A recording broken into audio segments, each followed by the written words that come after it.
remember you saying somewhere that the Cappadocians, Maximus the Confessor, John Damascene, and Palamos were all Thomists. Could you go into more detail on what you meant? Okay, so this will give you a minute because this is always a fun one. So in the Greek fathers, there is something that's spoken of besides the essence that we know. Okay, this should be we should be obvious right now, because for both the Greek and the Latin fathers, and for St. Thomas himself, the essence of God is utterly unknowable, at least in this life, utterly unknowable. So there's something besides the essence that we know. Now, the fathers call it different things. So St. Basil will call it the things around God. St. Dionysius will call it the processions, sort of processions of perfections. St. John Damascene will call it the idiomata. St. Maximus will call it the logoi. They're called multiple different things by different fathers. But you have these things out there which are besides the essence, which are knowable, whereas the essence is unknowable. Now, St. Thomas actually agrees to this, and he interprets the processions of Dionysius in a very interesting way. So what Thomas says is, Thomas basically says that we have an imperfection of our intellect, and by imperfection means improportionality to the divinity by nature that we have, which makes the essence of God unknowable to us. But the perfections of God flowing forth in creatures, which are certain limited images, analogous images to his supreme and simple perfection of his essence. Supreme and simple perfection. These things sort of flowing into nature. So from a consideration of all of the perfections of nature, we understand these attributes. And these attributes, when God looks at himself, let's say, when God looks at himself, he doesn't see justice and goodness and mercy and whatever. He sees the supremely simple divine essence.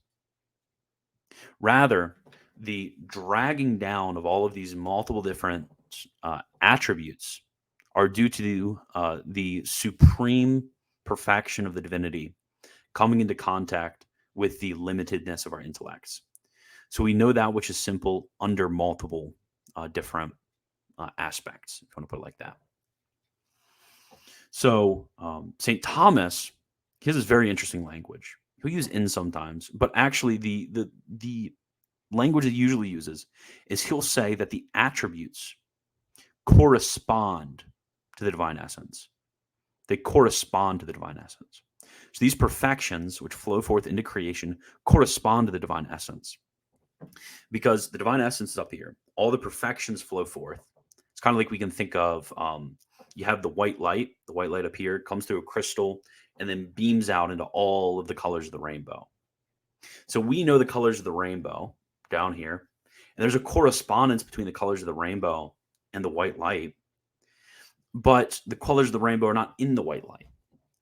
So what St. Thomas will say is that perfections of a higher order are going to simply resolve all of the perfections of the lower order.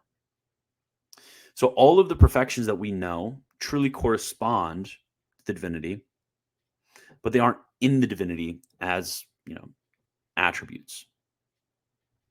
So the divinity rather will resolve in the super simple manner all of the perfections of this lower order. And it's something which is inaccessible to our intellects, because the essence of God is unknowable until we see it in the divine, in the beatific vision. When the light of glory is infused into our intellects, and by a participation in the very knowledge of God, we become proportioned in a certain or in the same order as the knowledge of God. So we have the vision of God. So for me, basically, it seems like Thomas's concern and the concern of all the Greek fathers that I talked about in the beginning, the same. It's the same concern. The concern is, how do we truly know God while the essence is something which is inaccessible? And it seems like they're all saying that there are certain perfections which precede the creation. That seems like what they say. And that the essence itself is resolves all of these perfections in a super simple way. So yeah, I'm making the essence energy distinction. Yeah.